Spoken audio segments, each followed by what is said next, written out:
So, the question for today: how balancing power or balance of power is different from bandwagoning. Balance of power और band wagoning ये दो prominent strategies हैं जो कि international relations में, international politics में countries के द्वारा अपनाई जाती हैं। सवाल है कि इन दोनों ही स्ट्रैटेजीज में हम ये देखते हैं कि कंट्रीज के बीच अलायंसेस हो रहा है, countries form alliances, countries cooperate with each other, but difference क्या है balance of power and bandwagoning? इन दो स्ट्रैटेजीज में डिफरेंस क्या है? What is the difference between balance of power and bandwagoning? The difference is very simple, and the difference lies in the objective behind pursuing these strategies. Difference यहाँ पर simple है, लेकिन ये जो difference है ये difference objective में lie करता है.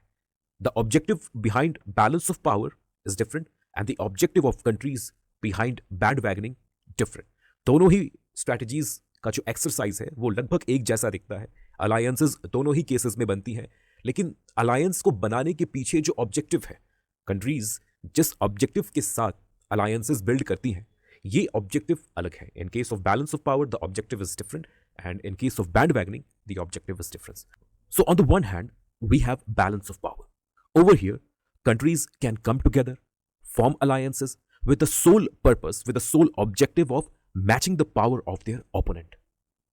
रियलिज्म में ये अज्यूम किया जाता है कि अगर किसी कंट्री की पावर दूसरे कंट्रीज की तुलना बढ़ती है, तो जो पावरफुल कंट्री है वो अपने पावर, अपने स्ट्रेंथ को यूज करके बाकी के वीक कंट्रीज को डोमिनेट करना शुरू करेगा. इस इवेंचुअलिटी को या इस सिचुएशन को हकीकत बनने से रोकने के लिए एक कंट्री के सामने, जो कंट्री वीक है उस कंट्री के सामने दो ऑप्शंस होते हैं. पहला, वो कंट्री अपने खुद के मिलिट्री पावर को बढ़ाकर इस पावरफुल कंट्री के पावर को बैलेंस करने की कोशिश करेगा. ये जो ऑप्शन है, this strategy is called internal balancing.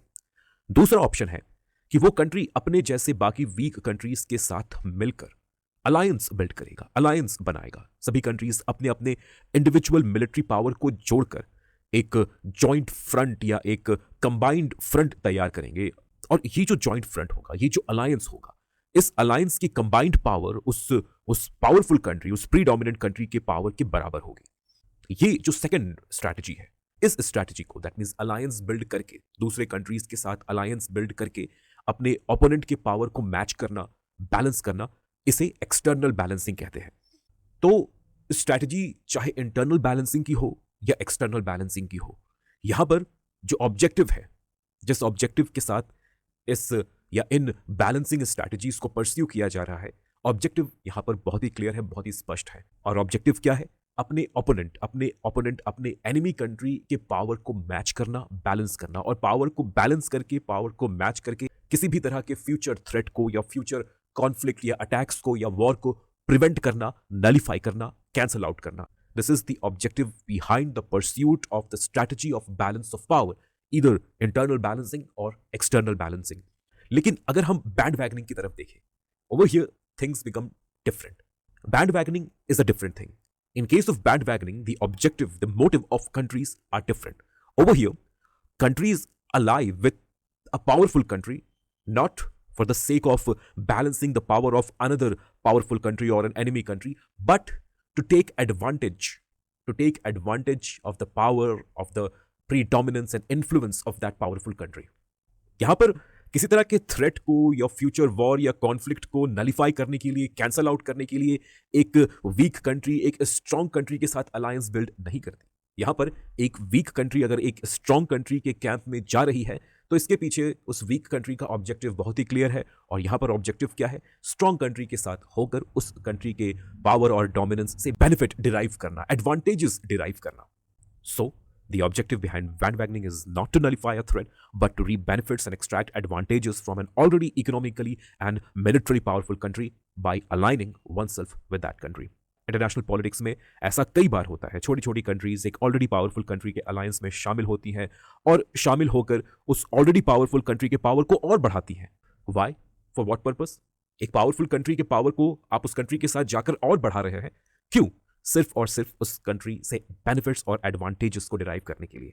So this is what is bandwagoning, and this is how bandwagoning is different from balance of power. I hope the difference is clear to you. Now, before I end this video, I would like to request you to give your reactions on the videos. Videos को लेकर आप अपने reactions जरूर दें कि क्या आपको ये वीडियोस पसंद आ रही है या नहीं, आपके लिए क्या ये वीडियोस यूजफुल है या नहीं. In order to make these videos, we have to take a lot of effort. And when we do not get any reactions from you, we feel disoriented. We do not know whether we are going in the right direction or not. So please guide us. Tell us whether these videos are helping you or not. React to the videos. और video को and करने से पहले मैं आपको political science के हमारे online course की जानकारी भी देना चाहूँगा. अगर आप यूपीएससी सिविल सर्विस एग्जामिनेशन की तैयारी कर रहे हैं और आपने पॉलिटिकल साइंस को अपने ऑप्शनल पेपर के रूप में चुना है, then we have a course for you. Political Science Optional, Political Science and International Relations Optional course. The complete syllabus of UPSC PSIR Optional is covered in this course by me. So you can avail the benefit of this course if you are preparing for the civil service examination and have political science as an optional. Secondly, those students who are aiming to get JRF in political science in the upcoming UGC NET exams, उनके लिए भी हमारे पास एक course है. We have a 10-unit course for JRF aspirants. If you are willing to get benefited from this course and fulfill your dream of getting JRF in political science, then please let us help you. Enroll in this course. And if you want to get more details about the course, then contact us through WhatsApp in the given number. Thank you so much for listening. God bless.